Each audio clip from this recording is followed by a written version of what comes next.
The streets of Atlanta were alive with movement, but within the crowd, one figure stood out: Malik Carter, 32 years old, a community activist whose voice had become synonymous with justice. His deep brown skin carried the marks of long days under the sun, his sharp eyes scanning the world with an intensity that made people listen. Malik had the kind of presence that demanded attention, not just because of his broad frame or the way he carried himself, but because he spoke with a fire that people either admired or feared. His journey into activism hadn't been intentional. Growing up in the West End of Atlanta, Malik had watched his neighborhood change. Stores closing, families being pushed out, police presence increasing. His mother, a nurse, had worked double shifts just to keep food on the table, while his father, a factory worker, had spent his last years fighting a wrongful eviction. The injustice wasn't just something Malik read about. It had shaped him. Now, he lived in a small, cluttered apartment with stacks of legal documents on one side and books on activism on the other. His daily life revolved around community meetings, protests, and social media campaigns. He woke up at 5 a.m. every morning, jogging through his neighborhood, stopping by a local cafe where the owner, Ms. Rose, a woman in her 60s, always had his black coffee ready. "You working too hard, baby," she'd say, shaking her head, but he'd only smile. By noon, he was at his community center, a small, run-down building covered in murals of civil rights leaders. It was a space he had fought for, a safe place for young activists, a shelter for those displaced by gentrification. The walls carried the echoes of countless debates, speeches, and strategies for protests. Today, however, felt different. A protest was planned outside City Hall, where Malik would be the keynote speaker. The mayor had proposed a policy increasing police surveillance in historically black neighborhoods, and activists saw it as another excuse for racial profiling. Malik's speech would set the tone for the fight ahead, and he knew it. As he adjusted the microphone in his small office, scrolling through his notes, doubt crept in. Would they listen? Would it change anything? He had spent years speaking out, yet it often felt like screaming into a void. He exhaled, gripping the paper tighter. He couldn't afford to hesitate now. Outside, tensions were already rising. Flyers had been torn down, counter-protesters were rumored to be showing up, and police were setting up barricades. Malik felt a storm brewing, though he couldn't yet see how strong it would be. The sun blazed down as Malik approached City Hall. Hundreds had already gathered, their chants echoing against the tall, cold buildings. Some held signs: "We deserve better. Stop criminalizing our community. Justice, not surveillance." Others simply stood, waiting, hoping for change. But just beyond them stood a group of counter-protesters. A cluster of men and women, mostly white, held their own signs. "Obey the law, more cops, less crime. And if you don't like it, leave." Their eyes were locked onto Malik as he stepped onto the makeshift stage, a small wooden platform with a single microphone. The hostility in the air was palpable. Malik cleared his throat, gripping the mic. "We are here today because our communities are under attack," he began, his deep voice carrying over the crowd. "Because policies are being passed that treat us like criminals before we're even given a chance. Because we have seen what increased surveillance really means: harassment, profiling, and fear." The crowd erupted in agreement, but from the side, boos and jeers rang out. A man in the counter-protest crowd, wearing a Back the Blue shirt, yelled, "Maybe if y'all stopped breaking the law, you wouldn't have to worry about cops." A murmur rippled through the crowd. Malik raised his hand, silencing his supporters. "And there it is," he said, his voice steady. "The same argument used over and over again. But tell me, when have we been given a fair chance? When have we been treated as citizens instead of suspects?" The tension deepened. Someone in the counter-protest group laughed, shaking their head. A woman in a business suit, standing among them, muttered loudly, "More excuses. Same old victim complex." Malik's fingers curled around the microphone. He had prepared for opposition, but the outright dismissal, the refusal to even acknowledge the struggle, struck a nerve. He turned back to his people. "They tell us to follow the law, but when we do, we still end up dead. They tell us to protest peacefully, but then they call us criminals. So I ask you, when will we be heard?" The crowd roared in response. But something was shifting. The counter-protesters were getting angrier. A few stepped forward aggressively.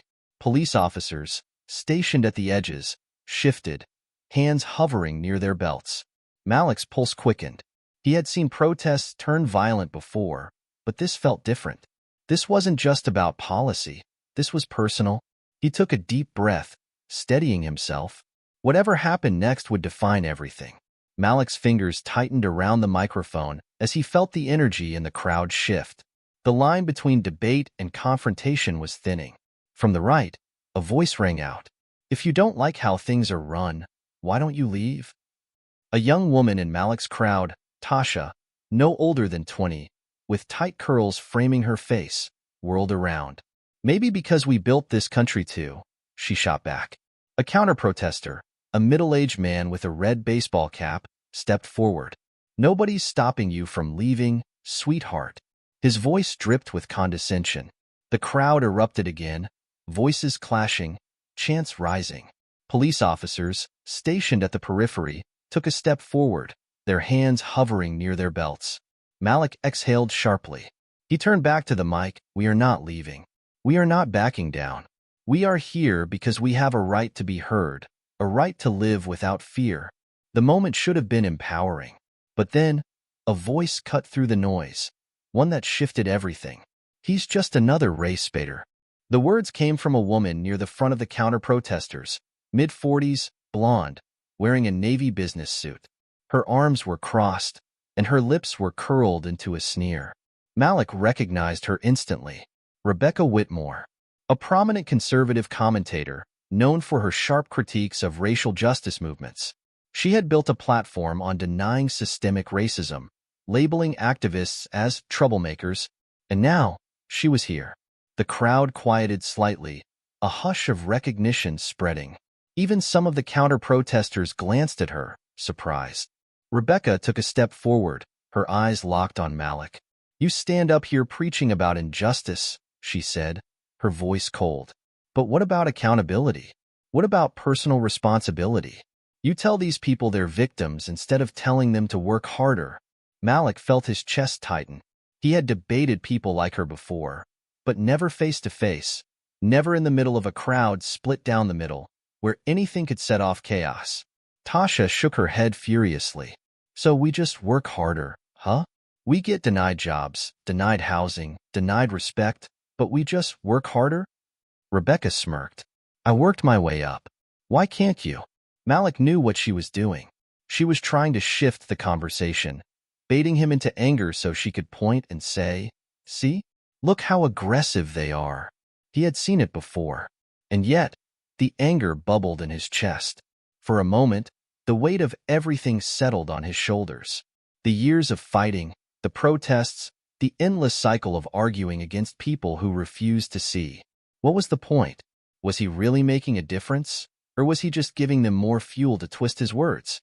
He closed his eyes for a second, inhaling deeply. Then, he opened them and spoke. "Rebecca, let me ask you something." His voice was steady, firm. "How many times have you been followed in a store because of the color of your skin?" Rebecca's lips pressed together. "How many times have you been pulled over for looking suspicious? How many times has someone crossed the street just to avoid you?" Her expression didn't change, but the silence in the air did. Malik stepped forward. "You talk about personal responsibility like it's the answer to everything. But tell me, how do you take responsibility for something that isn't your fault? How do you work harder when the system is built to keep you down?" The crowd was dead silent now. Rebecca shifted slightly. For the first time, she didn't have an immediate response. But before Malik could press further, a voice boomed from the crowd, angry, aggressive. "Enough of this."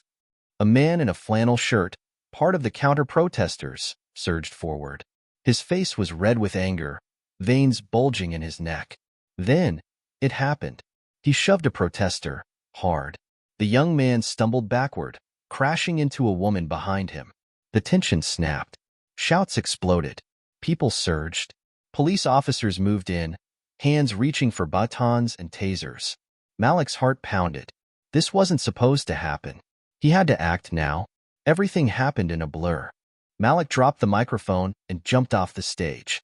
He pushed through the crowd, dodging swinging arms, trying to get between the protesters and counter-protesters before things got worse. He reached the young man who had been shoved, a college student, barely 20, his glasses knocked to the ground. "You good?"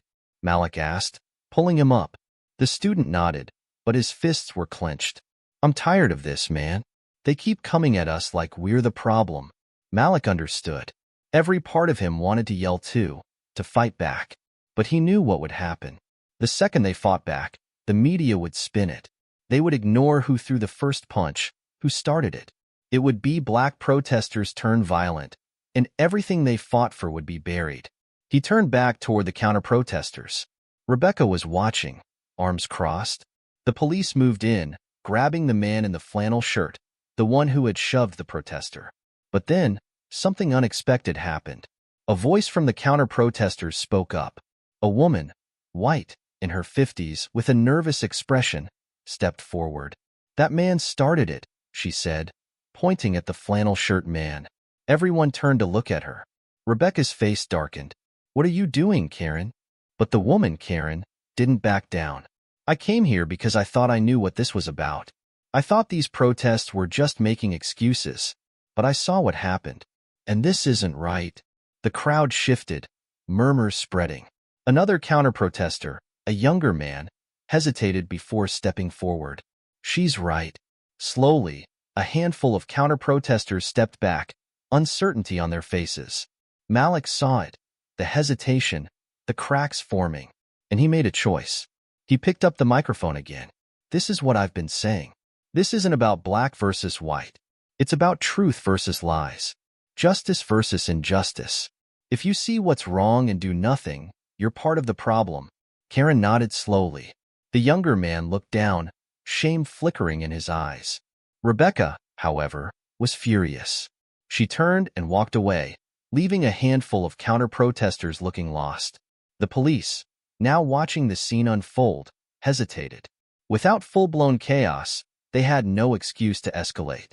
The fight had been stopped, and something else had happened too, for the first time. A crack in the other side had formed. The air still crackled with tension, but something had changed. Malik looked out at the crowd, his chest rising and falling with deep breaths. What had almost turned into chaos had become something else entirely. A shift, small, but real. Karen, the woman who had spoken up, still stood there, glancing nervously between her fellow counter-protesters and the activists. She had crossed an invisible line, one that others hesitated to follow. The young man beside her, the one who had also admitted the truth, looked down at his feet. Malik seized the moment. He stepped forward, holding the microphone tightly.